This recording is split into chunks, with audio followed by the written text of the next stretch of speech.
اور کوئی بات؟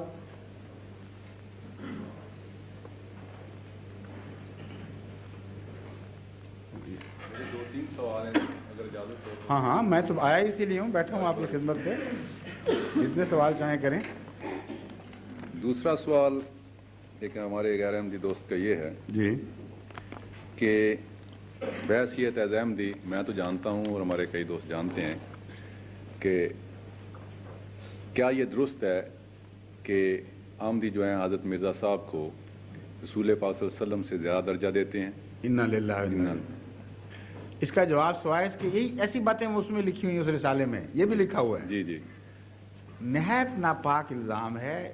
وہم و گمان میں بھی کسی احمدی کی نہیں۔ افضل چھوڑ کے حضرت مرزا صاحب تو ساری عمر غلامی کا دعویٰ کرتے رہے، رسول اکرم صلی اللہ علیہ وسلم کے عشق کے گیت گاتے رہے، یہ کہتے رہے سب ہم نے اس سے پایا، شاہد ہے تو خدایا، یہ کہتے رہے وہ ہے میں چیز کیا ہوں، بس فیصلہ یہی ہے، یہ کہتے رہے کہ میرا ایمان یہ ہے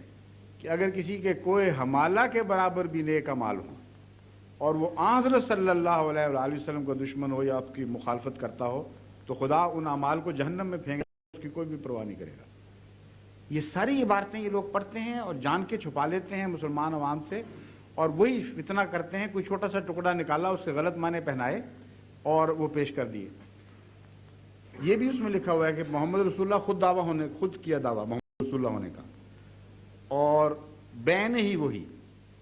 گویا کہ ہم مرتبہ، اور پھر آگے لکھا ہوا ہے کہ رسول پھر کچھ دیر کے بعد گویا انہوں نے کہا کہ یہ تو کافی نہیں، میں اس سے بھی اونچا نکل جاؤں، اور پھر یہ بھی لکھا ہوا ہے پھر اللہ ہونے کا بھی دعویٰ کر دیا۔ اب جو بعض زبانیں چل پڑی ہیں، چلنے دیں ان کو، ہم کیا کر سکتے ہیں اس کا علاج؟ اللہ کا دعویٰ کیا تو ہم کس کی احمدی ان کو نظر نہیں آتے خدا کی عبادت کرتے ہوئے؟ کوئی ایک احمدی بچہ ساری دنیا کے کونے میں سے دکھائیں جو حضرت مرزا صاحب کو رسول اللہ علیہ وسلم کے برابر یا افضل یا نعوذ باللہ خدا سمجھ کے ان کی عبادت کرتا ہو۔ ساری دنیا میں اسلام پھیلا رہے ہیں، انگریزوں میں احمدی ہوئے ہیں، افریقنوں میں، چینیوں میں، جاپانیوں میں، روسیوں میں، کوئی قوم بتائیں جہاں احمدی نہیں ہوئے، ان کوئی پوچھے تو صحیح جا کے کسی سے کہ جناب آپ کو کیا انہوں نے پٹی پڑھائی تھی، کیا ایمان ہے؟ کروڑ احمدی گواہ ہے کہ یہ جھوٹ بول رہے ہیں، ہمارا ایمان وہی ہے جو حضرت صلی اللہ علیہ وآلہ وسلم کا ایمان تھا، جو اس کی تعلیم آپ نے دی اس ایمان کی وہ ہم نے سیکھی آپ سے، اور ایک شوشہ بھی فرق نہیں۔ اور حضرت مسیح موعود علیہ الصلوۃ والسلام فرماتے ہیں کہ خدا کے جتنے مقدس نام ہیں میں ان کی قسمیں کھا کر اعلان کرتا ہوں کہ میرا دین اسلام ہے، قرآن کریم کا ایک شوشہ بھی میں غیر مبدل یا تبدیل شدہ نہیں مانتا، قرآن کے سب حکموں پر میرا ایمان ہے، حضرت محمد مصطفیٰ صلی اللہ علیہ وآلہ وسلم کو خاتم النبیین مانتا ہوں، آپ کے ہر حکم کو واجب التعمیل سمجھتا ہوں، اور یہی میری جماعت کو نصیحت ہے کہ قرآن پر پنجہ مارو اور سنت کی پیروی کرو، ایک ذرہ بھی اس سے باہر نہ جاؤ ورنہ تم خطرے میں مبتلا ہو۔ یہ آپ کا اعلان ہے، اور مولویوں کا اعلان یہ ہے کہ وہ نعوذ باللہ برابر سمجھتے تھے یا اونچا سمجھتے تھے۔ اس قسم کے علماء سے پوچھنا چاہیے کہ جس طرح تم استنباط کرتے ہو، یہ کہہ دیا میں رسول اللہ صلی اللہ علیہ وسلم ہوں، میں محمد ہوں، اس کا اگر اس پر اعتراض وارد ہوتا ہے بجائے پوچھنے کے کہ کیا مطلب ہے، کن معنوں میں کہا گیا، بجائے آگے پیچھے پڑھنے کے کہ کیا ذکر تھا، کس طرح یہ مضمون باندھا گیا، اگر اس طرح اعتراض کرتے ہو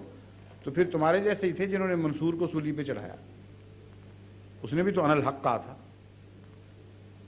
اور آج تک امت روتی ہے کہ کتنا ظلم کیا، کتنا بزرگ متقی آدمی تھا جسے وقت کے مولویوں نے سولی پہ چڑھا دیا، اس نے کہا تھا انا الحق، میں حق ہوں، حالانکہ سمجھے نہیں۔ ایسے موقع پر مراد یہ ہوتی ہے کہ میں کامل طور پر اس میں جذب ہو گیا ہوں، میں نے اپنا کچھ بھی باقی نہیں چھوڑا۔ ان معنوں میں گستاخی نہیں ہوا کرتی بلکہ غلامی کی انتہا ظاہر کرتی ہے یہ بات۔ اگر یہ پھر بھی نہ مانے مولوی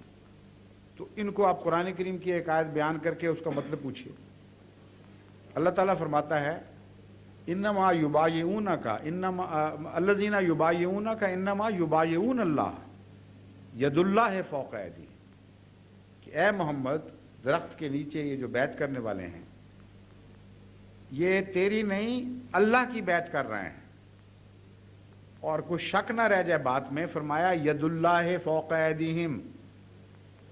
تیرا ہاتھ نہیں اللہ کا ہاتھ ہے جو ان کے اوپر ہے، حالانکہ محمد رسول اللہ صلی اللہ علیہ وسلم کا ہاتھ تھا۔ اب بھائی اعتراض کرتے ہیں، کہتے ہیں دیکھو توحید کہتے ہو تم لوگ اور یہ خدا وا قرآن کریم، پہلے علماء اس کا تو جواب دے دیں۔ ایک انسان کسی بزرگ مرتبہ انسان کے برابر ہونے کا دعویٰ کرے، یہ گستاخی ٹھیک ہے، لیکن ایک انسان خدا ہونے کا دعویٰ کر دے، اس سے بڑی گستاخی تو نہیں سوچی جا سکتی۔ اگر کلام کے اندر مفہوم اور نہیں ہو سکتے اور سیاق و سباق سے مفہوم نہیں سمجھنے چاہیے، تو اس آیت کو اکیلے کو پکڑ کر بیٹھ جائیں، آپ اس کا کوئی جواب نہیں دے سکتے۔ پھر فرمایا جنگ بدر کے موقع پر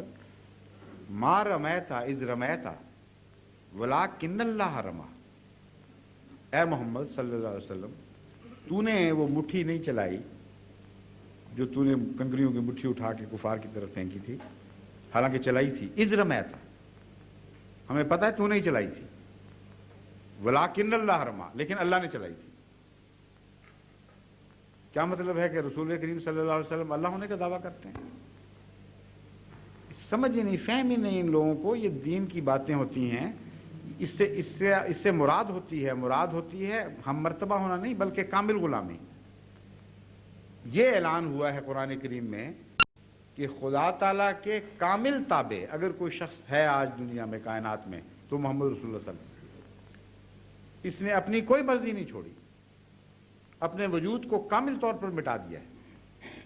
اس لیے یہ خدا کی طرف دیکھ رہا ہے، اس کی مرضی سے انگلی اٹھاتا ہے، اس کی مرضی سے انگلی گراتا ہے، اس کی مرضی سے سوتا ہے، اس کی مرضی سے جاگتا ہے، اس کی مرضی سے حرکت کرتا ہے، اس کی مرضی سے سکون کرتا ہے،